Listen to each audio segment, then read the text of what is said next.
What's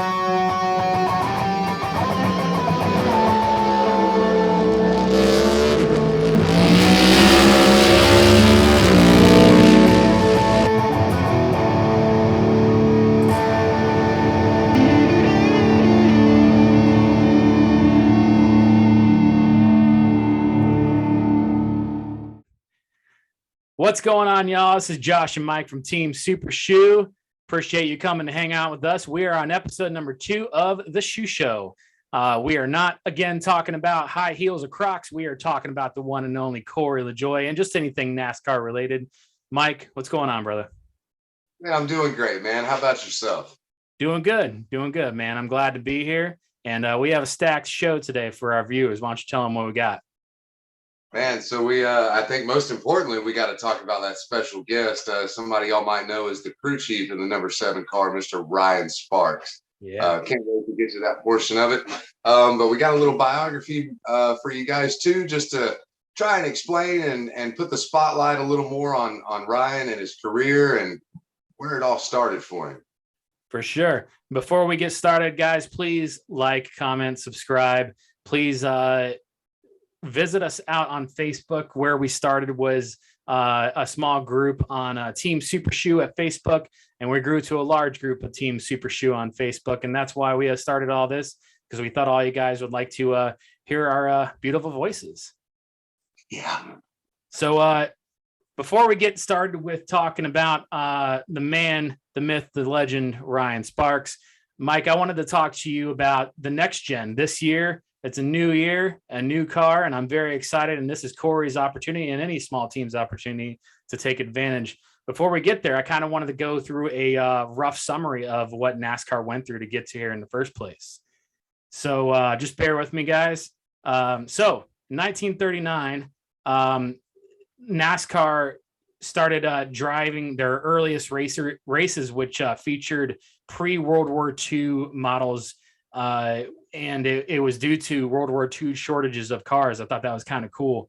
Gen 1 started in 1948, and it was a strictly stock frame and body, no modifications, only generation to have actual doors, and nearly identical to on-street models.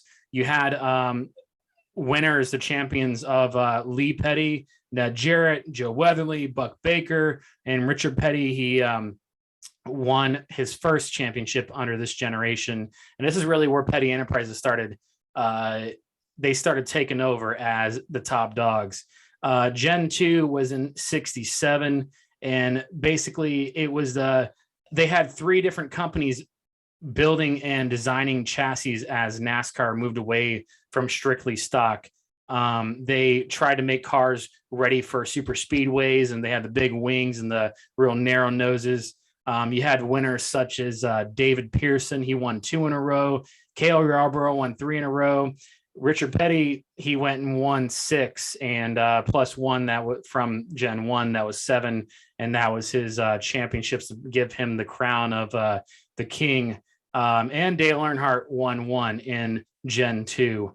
Back then, this was when Junior Johnson and Associates, Cale Yarborough, it was them versus Petty Enterprises and Richard Petty. It started forming that domination of 2 teams like we see now. I mean, this year was what Hendrick Motorsports and Joe Gibbs. So you started seeing that real early on in NASCAR. Gen 3 in 1981, they started downsizing the cars to better resemble cars on the showroom floor. They had no doors, bigger spoilers, streamlined designs. And you had the man Dale Earnhardt going out and winning 4 wins with RCR at the time. He already had 1 win with the Gen 2 for Osterland Racing. And DW won 3 under, again, Junior Johnson and Associates. And Bill Elliott got a win as well in Melig Racing's. Gen 4 in 1992. They were very highly modified bodies. Teams spent hours in the wind tunnel to gain air advantage. Earnhardt got 2 more under RCR to complete his career championships. So this is now where we are now used to it. 1995 through 1998, Hendrick won with 3 with Gordon, one with Terry Labonte. Gordon finished his championship runs collectively in 2001 and finally ended with 4. Stewart got 2 with Gibbs, and 2006 was the last year of this generation, and Jimmy Johnson won his first championship for a total of 6 championships in Gen 4 for Hendrick Motorsports.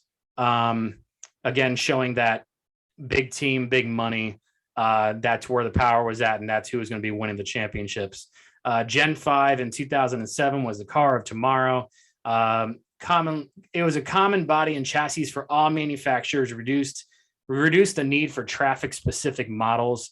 The COT offered the biggest safety gains, and JJ went out and won 5 in a row. It actually started in 2006 with the prior generation. And Stewart ended up winning with the SHR, the first SHR, and then that was a huge accomplishment for somebody to own their own team and to win under it. And Brad also got a championship in that era. So Gen 6 is what we're used to, what we've had for quite a while now, 2013 to now. And it's been pretty good. The design put stock back into stock car racing, if you would say. It was bulkier, faster, tougher. It relied on maximum aero grip. It was Corey's first Cup car, and Jimmy Johnson's last 2 titles was with this generation, and he got 7 Tile Dale and Richard Petty, and it made Jimmy a winning force in 3 generations. Elliott and Larson from the past couple of years with Hendrick won, and they totaled with 4 titles in 9 years for this generation. And Kyle Busch just notably got his 2 championships finally after many years of being, the best that hadn't won yet. What I wanted to talk about was that in 2017 was a shocker. 2017 is when Furniture Row Racing's Martin Truex Jr. went out and won the championship and really had a dominating year. He reminds me a lot of Corey because he was a rookie in 2006 under DEI. He kind of got shuffled around a bit when DEI went under. He went to Michael Waltrip Racing. He got Michael Waltrip Racing, kind of just jumped all over the place. And when he got his 2017 championship, it was a low end team, and they ended up selling their charter to Spire to our guy in 2018. And 2019 is when he actually got an opportunity to go to Joe Gibbs, and now he's championship material every year. And I just think that was something interesting to see develop, because he was somebody that was, a good driver that had these opportunities. He just didn't have the right one to get him to that point. And speaking of all this generation stuff, before we hit the next gen, Mike, I wanted to know what your favorite generation out of all these generations have been. It's definitely the Generation 4, man. That's where it all started for me. My favorite driver being Jeff Gordon. We all know the Generation 4 was the car that he dominated in. I think it was the time that the sport was most alive, right? Like if you go back and you look at pictures of the grandstands in the 1990s, through the early 2000s, which is the Generation 4 car, every track, 150,000 seats, sold out, top to bottom. Everything was booming. Everybody had on, a hat, a t-shirt, a wristband, whatever, all supporting their favorite driver, right? Just top to bottom. It was crazy stuff. But so I think it offered really good racing too. Just super memorable stuff. I think the short track racing was super awesome. I mean, I think the most memorable highlights of all the Bristol stuff all pretty much came with a Generation 4 car. You know what I mean? Yeah. It was the years that shaped me into being the NASCAR fan that I am now. And it's pretty cool though. And it's kind of reminded me that I'm getting old too, Josh. Like I came in as a Generation 4 fan. Now we've had 5 and 6, and now we're coming to Gen 7. It's like, man, how do you feel about that? When does the time ever stop? Right? Yeah. Crazy. But. Yeah, well, I'd have to agree. Gen 4 is a lot of fun, and that was where I also grew up watching racing. I think I started watching racing in Gen 3, but the car of tomorrow, Gen 5 was my era. I thought the cars are pretty cool. I'm not a car guy. I don't know a whole lot of anything about NASCAR other than what the guys at on Fox are telling me. But I thought they looked cool. I liked the wing. I liked the front. I thought it looked like just a boxy car that you can beat the hell out of. I know that a lot of drivers didn't like it. I know Corey calls it a shit box. I know that when Kyle Busch won the first race as a car tomorrow, and he talked about how horrible it was, but he just went and won the race. But I just have a lot of memories, and it's probably all spawned to the fact that I was a big Jimmy fan, and that was Jimmy's car. He got I think what 5 or 6 championships out under that car. So that was I was happy because my guy was always winning, you know. And but I also enjoyed this past generation as well, because I feel like there is some damn good racing in Gen 6.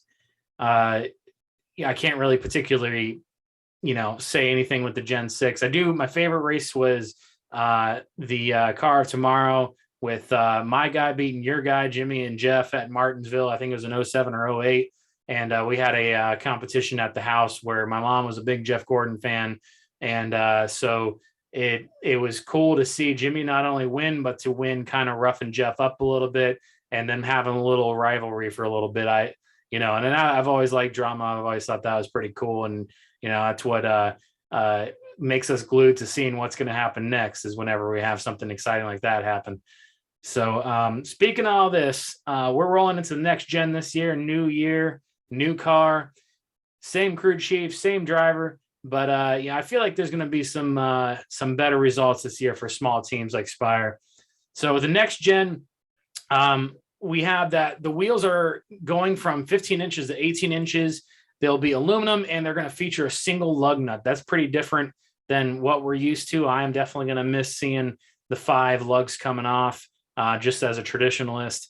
Other new features include a sequential shifter and independent rear suspension. For the first time in Cup Series history, single source manufacturers will be responsible for building the chassis, providing parts, and supplying carbon composite body. Basically, it just everybody's on the same playing field. We're not going to be borrowing, the same body from Hendrick from 2007. We're going to have our own body, the same body that everybody else is going to have, at least everybody that, is a Chevy or whatever the manufacturer is. And the same thing with the engines and everything else. The body is going to be fully symmetrical, which will reduce aerodynamic forces and put emphasis back on race car setup and driver control, which is great for Corey LaJoie. He's a big driver control guy. He likes to get his elbows up and dig deep. The new composite material is more durable and will allow more beating and banging without loss of performance. So I'm definitely looking forward to places like Martinsville and Bristol. And I hope there's a lot more beating and banging, and I hope they can keep their fenders on it and keep running. The bottom of the car is sealed with an underwing and a rear diffuser, which will help handling in traffic and reduce dirty air. I'm going to be 100% with you. I don't really know what all that means, but if it's going to help reduce dirty air so that they can have just the same amount of speed as one of the front runners, then that's great for us. And you mentioned it, this next gen is the 7th generation. And I don't know if you noticed, but that matches the flags we got behind us. So with the Gen 7, I feel like each generation changed the game in some way. However, racing has evolved since the first generation. It became the rich versus the richer. You had these dominant teams, Petty versus Yarborough or whoever. You had these dominating teams that stepped up to the plate, and they were the guys. Just like this year, we had Hendrick versus Joe Gibbs. I feel like small teams have been left at the wayside. The more the years have gone on, the more competitive it's been it's just been those top guys. And I feel like finally we're going to have something that's going to help some of the smaller teams, which is a good thing. I think that we need to have more diversity. We need to have more variety of who's going to be up there and who's going to be doing things and give people more spotlight. I mean, you look at Truex and look how long it took him just to earn a spot to have a chance to be a championship contender. And Corey has gone over and he's just said, this is exactly what we need. He's done a lot of different spots with his podcast or NASCAR.com, or, he's voiced his opinions very strongly that this is going to help us a lot. Now, granted, there's a lot to learn still and a lot to develop with this car. But Mike, do you think that this car truly is going to be the car that people like Corey need, or is Corey just hyping us up just to get us excited? No, I definitely don't think Corey's pissing in the wind there. I think what he's saying is definitely factual, right? I think we've even heard him talk about on some of his podcast where like teams are able to have patents on their own particular shocks or springs, right? And it turns out to be a really good formula or package or setup, if you will. And other teams aren't able to go and get that same part, so they kind of struggle at a disadvantage. And that's just one small area, right? So if we can kind of bring all of these cars back to I don't know how you would put it, an even playing field, I guess. I hate to keep using that term over and over, but if we can get everybody to start fresh and have the same stuff across the board, then there's no reason why a small team can't go up there and dice it up a little more with the same people that have a ton of money to throw at their car. I am nothing but encouraged by it. I think whenever you're a team that gets really fired up about running, 15th at the end of the day, I think whenever you can have a car that's going to bring everybody back closer together, I think that means those same people that are excited about a top 15 can now be excited about a top 10 being a regular, consistent basis thing. And that's what I'm looking for out of 2022. Now, are we coming onto this podcast or this show and trying to tell people that, oh, well, because of this next generation car, Corey's going to go out and he's going to win 10 races like Kyle Larson did last year in 2021? We're not saying that at all. No. Now, do we hope that he does? Hell yeah, we do. And we'd be a fool not to. But I still think it's important to remain realistic, right? Let's not get too crazy with it. But I definitely think Corey goes to victory lane next year. I think this car gives him the best opportunity that he's ever had to be able to see the checker flag waving for him. You know what I mean? Speaking of this Gen 7 being the 7's opportunity, we spoke plenty about that with this next guy that we're about to introduce. We're going to show you a little biography, and then our good friend and just so grateful that he just gave us the time, Mr. Ryan Sparks is about to show up. So please stay tuned.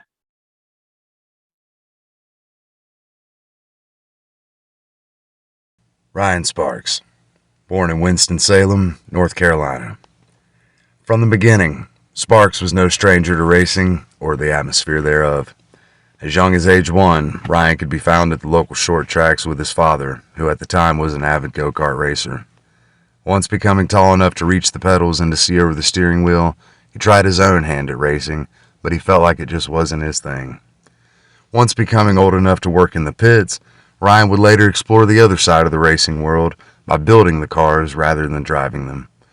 At the legendary track Bowman Gray Stadium, Sparks began to cut his teeth in learning the ins and outs of building a competitive race car. A modified driver by the name of Bobby Hutchins needed a man in the pits, and a young Ryan Sparks was just the man for that job. Ryan would spend a length of time with that team, staying long enough so that he's seen multiple crew chiefs come and go, and with persistence and dedication paying off, he was named crew chief for Bobby Hutchins on the modified tour. Bobby Hutchins would also at some point become the vice president of competition at a well-known NASCAR organization named RCR. Yes, that RCR, Richard Childress Racing. They say in the racing business, it pays to know the right people. And after a sustained relationship with Bobby, Sparks was able to internship at RCR while on summer and winter breaks from college at UNC Charlotte while obtaining a degree in engineering. In 2007, less than 1 week removed from graduating UNC Charlotte with a shiny new degree in hand, Ryan was offered a position with RCR as a data acquisition analyst for the '07 car, driven at that time by Clint Boyer. In 2008, he assumed that same role and responsibility for the '07 car, as well as the 29 driven by Kevin Harvick. In 2009, a new young hotshot driver named Austin Dillon was running select Xfinity and Truck Series races. This came after success in the K&N E-Series and ARCA Series. Austin Dillon was due to come to the NASCAR Cup Series, and with a new driver and team coming to the Cup Series, that meant a race engineer would be needed. Ryan Sparks was next in line for the position and was given the role. While maintaining that role with RCR's number 3 team, Ryan was able to be a part of winning 2 crown jewel events in NASCAR: the 2017 Coca-Cola 600 at Charlotte and the 2018 Daytona 500, returning the 3-car to victory lane 20 years after the Intimidator captured the checkered flag in the Great American Race. In 2020, after a 13-year tenure at RCR, a crew chief role became available with a small but wholesome team named Go Fast Racing. Ryan Sparks was officially announced as crew chief on January 7th, 2020. You all right, buddy? You okay? I'm good. Good job, everybody. Thank you. But after 2020, Go Fast announced that they would shut their doors and focus on smaller forms of racing. For 2021, Spire Motorsports recruited the help of Corey LaJoie, and Ryan Sparks followed with him for 2021 to help build the organization off the ground in the number 7 car.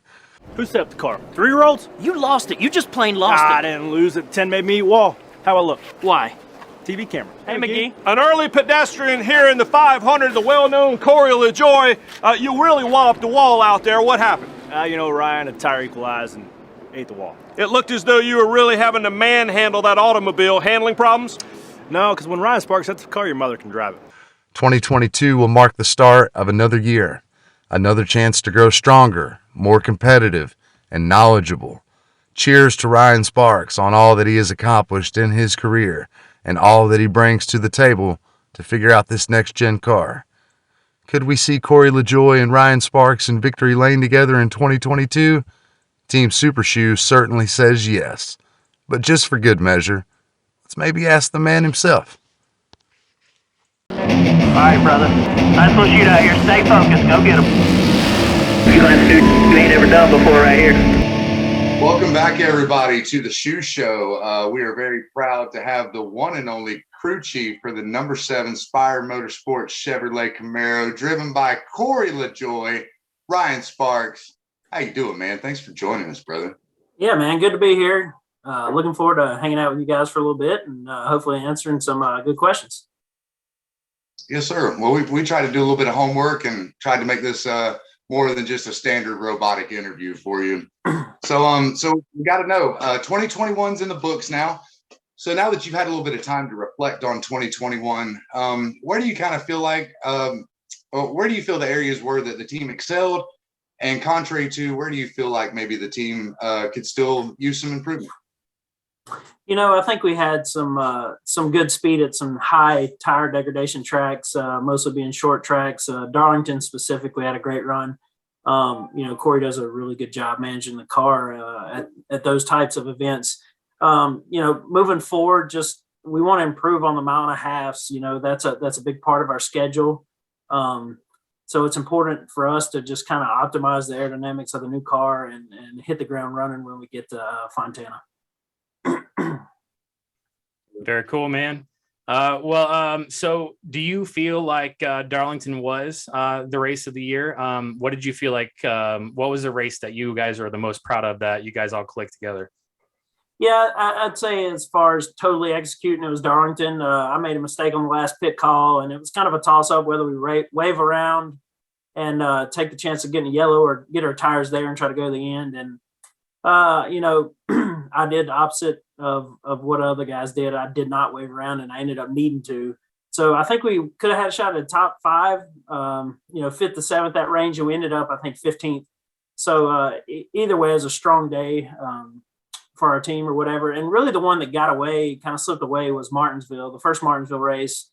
Just cracked our way into the top 10 in the second stage and ended up getting wrecked on pit road. So unfortunately didn't have as good a Martinsville going back the second time, but that's my personal favorite track. And I know Corey likes getting around there as well. So we definitely have those and keep those circled on our hit list for 2022. Yeah, Martinsville is my favorite track too, and yeah, we were pretty we were punching ourselves when that happened.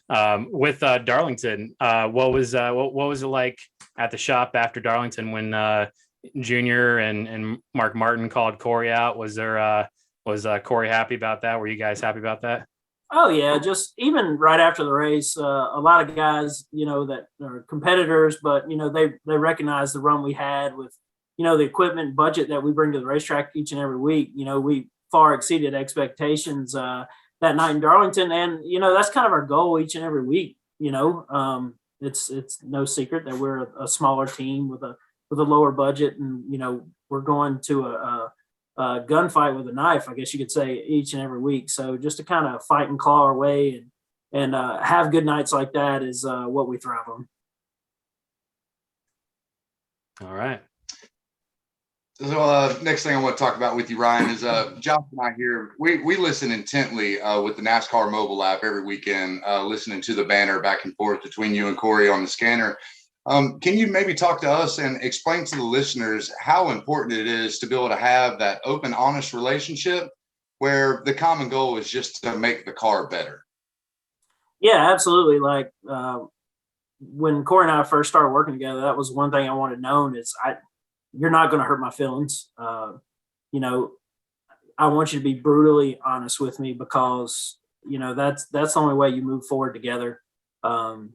And I expect the same out of him. I'm the things I'm telling him is not to hurt his feelings or he's doing something wrong in the car. It's just to get a better result at the end of the day.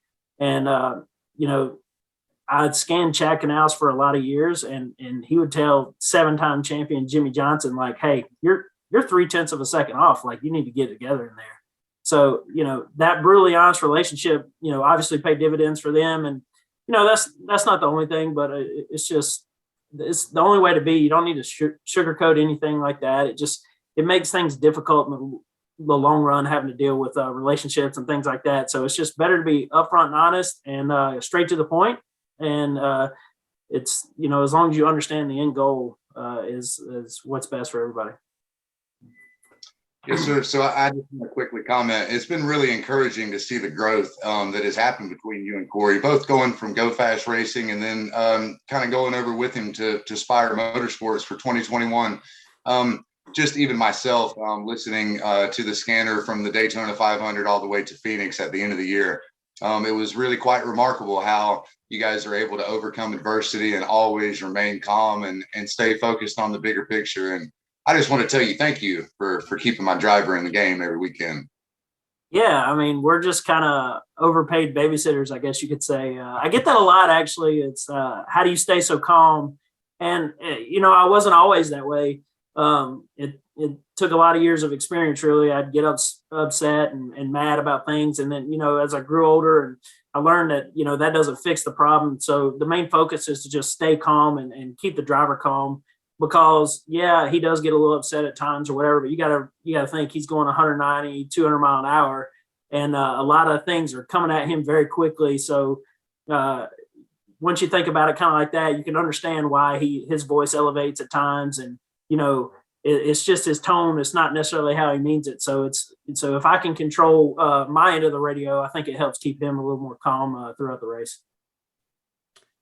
Yes, So next year, we have the new car, and I'm sure you as a crew chief, you're going to have a ton of struggles to learn that car and to learn the ins and outs. Is there anything that you guys are spending the most time on to get cars right?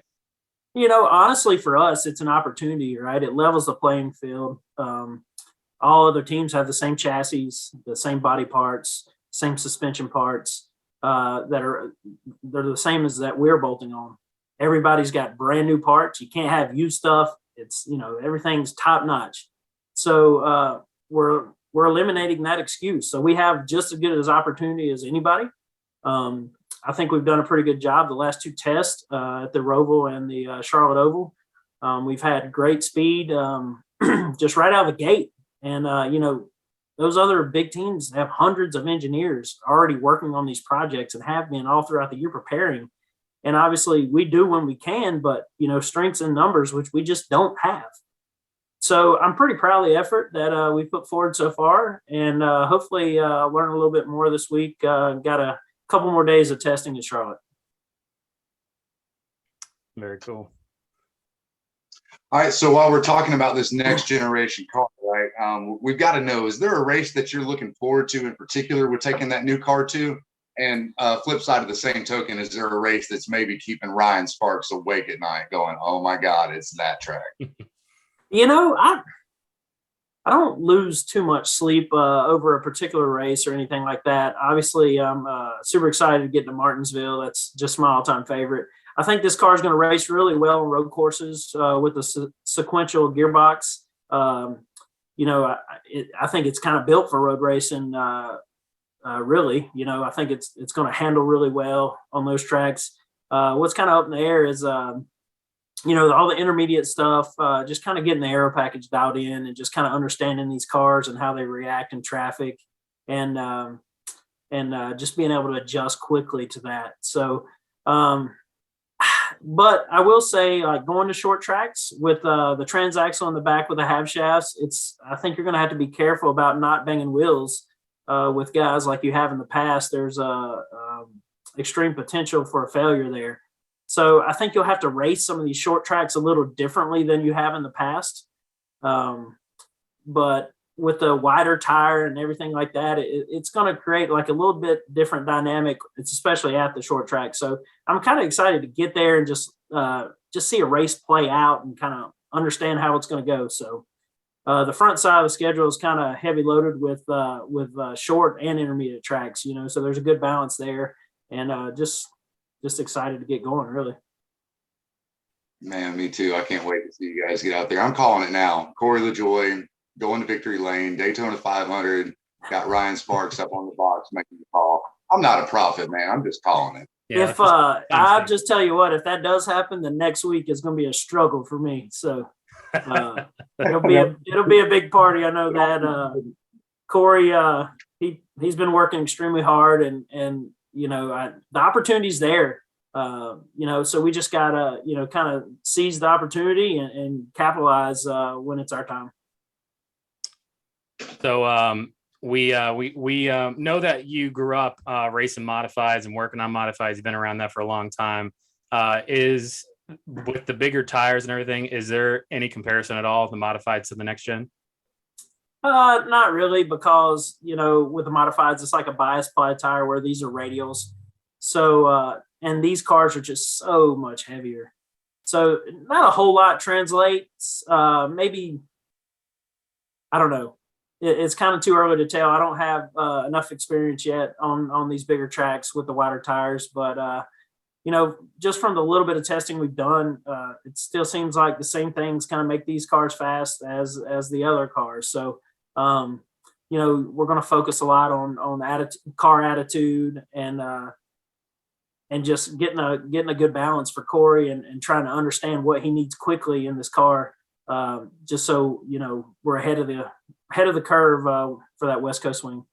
All right. Well, worst comes to worst, you can always ask your niece to come and give Corey a couple of pointers, since she's whooping on the track now, Yeah, funny, as we get older, or as she gets older, she pays a little bit more attention to the races on the weekends, and she'll say, she'll ask questions, or, why'd you pit here? Or, why'd you do this? Just trying to understand. So it's kind of fun to kind of watch her grow and just kind of more understand the sport and want to succeed in it herself. So that's pretty fun. And I'm sure SuperShoe will have Levi in a go-kart pretty quickly. Yeah.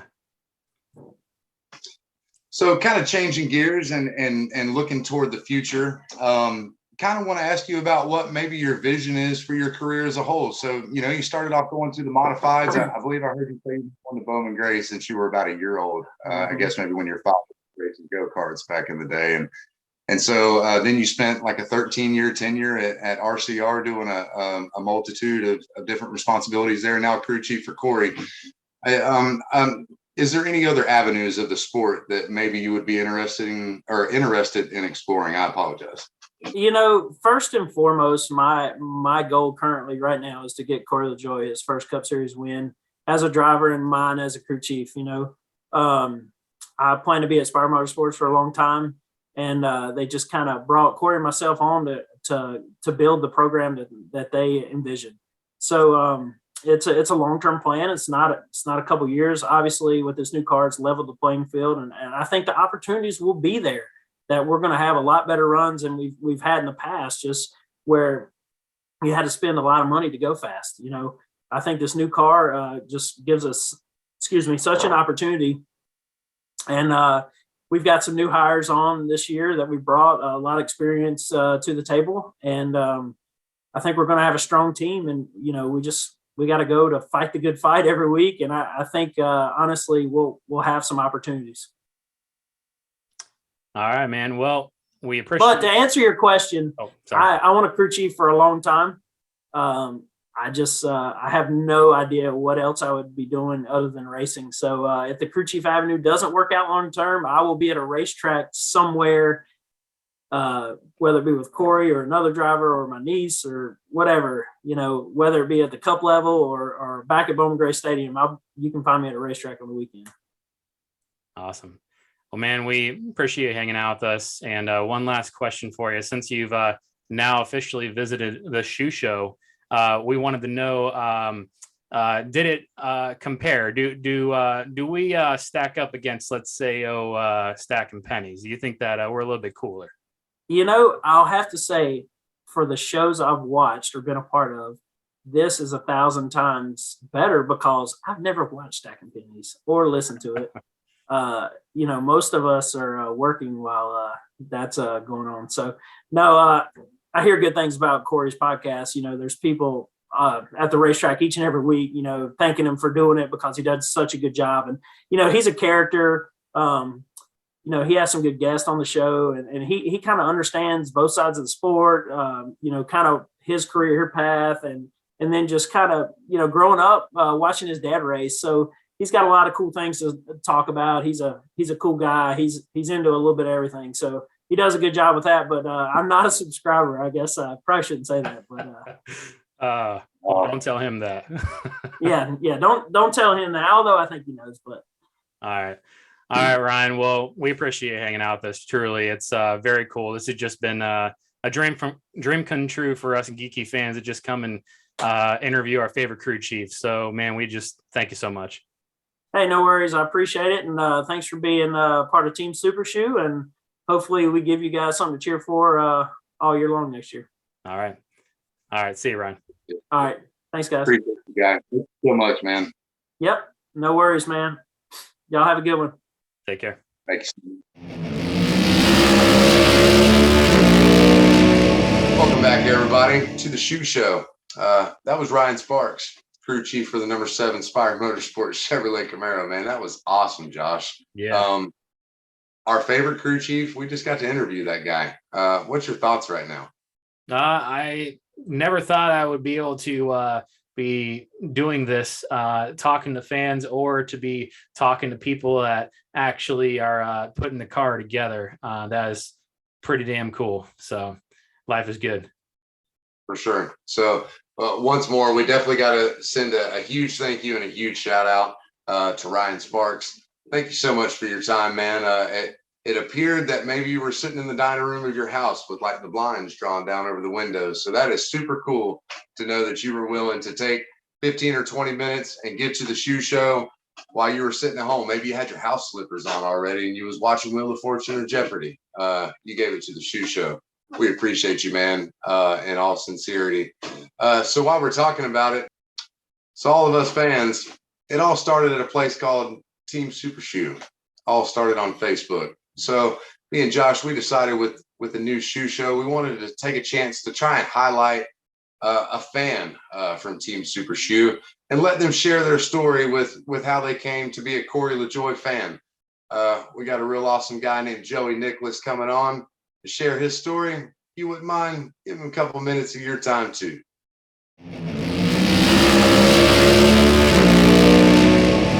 Hey Team SUPERSHOE, this is Joey from Pensacola, Florida. Josh and Mike kind of asked me to do a little meet the fans type video, kind of get to know each other and how we ran across Corey. So I've always been a car guy. I work in the collision business. I've always been big into racing, anything car related. I loved it. Most of us have a weird sick addiction to cars or racing in general. So my family grew up dirt track racing. I'm going to show you kind of the reason why I got into racing or the love of cars. But as far as meeting Corey or even becoming a fan of Corey, I watched his Motor Trend show, I think it was All In, the Daytona 500 documentary, which was really cool. You got a lot of backstory on certain drivers and people of that nature. And I really kind of connected with Corey as far as where he come from, the things he was doing to get where he was at, scratching, clawing his way to the top, at least to that premier Cup Series drive. Even though it's a smaller team, it's still a big accomplishment to get to that level. So watching that, I kind of connected with Corey as far as a story. A lot of times guys like that, they're usually stuck up or just rude. It's hard to meet good people, honest people, and Corey seems like one of those people. I have met him. Fortunately, he was really nice and actually came out and signed some of the sheet metal I had, which I'll show you in a second. But Corey really was easy to connect with and root for. You want to root for an underdog. You like to see the underdog stories. You like seeing someone that has put in everything that they could possibly do to get where they're at, and that's Corey to me. He's a new father like I am. I connect on that aspect of it as well. You just want to root for the guy, and it's hard to meet humble people that are just good, especially in today's day and age. It seems like everybody's out for themselves, or they're just too busy for fans. They're too busy for anything. So it's nice to meet someone at a pro level that takes the time out of their day to interact with their fans, or even like a comment on Facebook or something like that. He's a phenomenal role model, and that kind of all collectively drew me to being a fan of his. So that being said, we're in my garage here. This is my man cave, you can consider it. As you see on my back wall, I have some sheet metal. There's a Logano door back there. There's a Larson Fontana door before he got canned. So I have a few other pieces in here, but I kind of got into the sheet metal recently. It's been really fun to get into. It gives you a piece of history that you can kind of go with and enjoy and actually feel like you were a part of the race, or at least some sort of history. So it's really cool to have. So I'm going to kind of show you that real quick. This is the reason why I love cars. This is my grandfather's 34 Chevy Coupe. This is a vintage modified. There's a few names for it depending upon where you're from. It's an all original car still. Sadly, he passed away a few years ago, and this has been an heirloom for our family. I'm blessed to have it. I'm lucky to have it. It still runs. It still drives. My neighbors love it. It's kind of a timeless thing, as you can see. Pretty old school. It's got a Pontiac 400 in it. It's loud, and it just smells like my grandfather. I love it. Race fuel, the whole shebang. I love it, and it needs some restoration. It may not look like it, but to me it does, and we're going to try to give it a second life. But that's kind of the backstory about why I'm into racing. So that being said, you can kind of see the Corey sheet metal back here. That one right there, most of us know, is from Daytona Road Course, where he ran into, well, let's not say he, let's say Chase ran into him, kind of ruined the race himself. Actually, got him to meet me seeing that race, the Bristol race. He came out there and met us, talked to us for about an hour, and signed that piece of sheet metal. Had no idea that they even sold sheet metal. And he was taken back by how much some of this stuff costs, but it's a really cool thing to own, cool thing to see, cool thing to have. Kind of went with the theme of my garage. So on top of that is the Knoxville race, not Knoxville race, the Bristol Dirt Race. That's the trucks in Knoxville side. I actually went to that race up there, so it's kind of cool. You still have the tire rub on there, some of the grease. I didn't clean it at all. We just took it right from there and hung it up. So this is kind of one of the cool pieces that I have. So we have that. Then we have what I kind of consider my holy grail. I've been after one of these all year, and luckily I've been able to get this. This is a Schluter side from Phoenix, as you know. A little bit of a Bubba Wallace dust up there. So this is one of my favorite sides here. It's really cool. As I said, it kind of just gives me a little bit of a piece to hold on to. It's not like a NFL football or something like that, where you actually have something you can actually touch and feel, and you know it was a part of it. So that's a really cool aspect of it. And as you see, you have some random stuff up there. There's a Logano door, some fenders. Those are from my grandfather's original trailer back in the day. It's him and my grandmother, rest in peace. And then we have some cool merch up here. There's a 32 Nestle Keen Parts die-cast up there. And then I got a LaJoie back window. That's from the Bristol Dirt Race as well. It's kind of hard to see. Try not to be too shaky for you guys, but that's also the backlash on his car. And I just actually got or ordered the front windshield from the front windshield banner from that actual dirt race as well. So I'm gonna put that thing right around here somewhere. So if you guys are ever interested or kind of want to see where to get that type of stuff or things of that nature, or just want to talk about racing itself, you guys can find me on the Super Shoe page. So thank you guys. Thank you, Josh and Mike, for taking the time out of your days and your jobs and your fatherly duties to do a cool little show for us fans. So thank you guys, and Merry Christmas and Happy Holidays. Thank you, Joey, for sending that in, man. We appreciate you, just like we appreciate everybody else. We have a good almost 1,000 strong hanging out with us on Facebook, and that's where all this started in the begin with. We never thought we'd be on here on YouTube and just voicing our opinions. We didn't think people would really care to hear it, but we had this open door. We gained a lot of friends, and we just felt like we could provide some original content for you guys. With that being said, we appreciate you guys watching this show. It's episode number 2 of hopefully many more. Thank you to Ryan Sparks so much. And we're hopefully going to bring you some more good content next month. Next time we show this episode, it'll be after the Coliseum race. So, Mike, you think we're going to have something interesting to talk about then, huh? Man, I sure hope so. And Ryan Sparks seems awful fired up to go to a place like the Coliseum, a lot like Bowman Gray.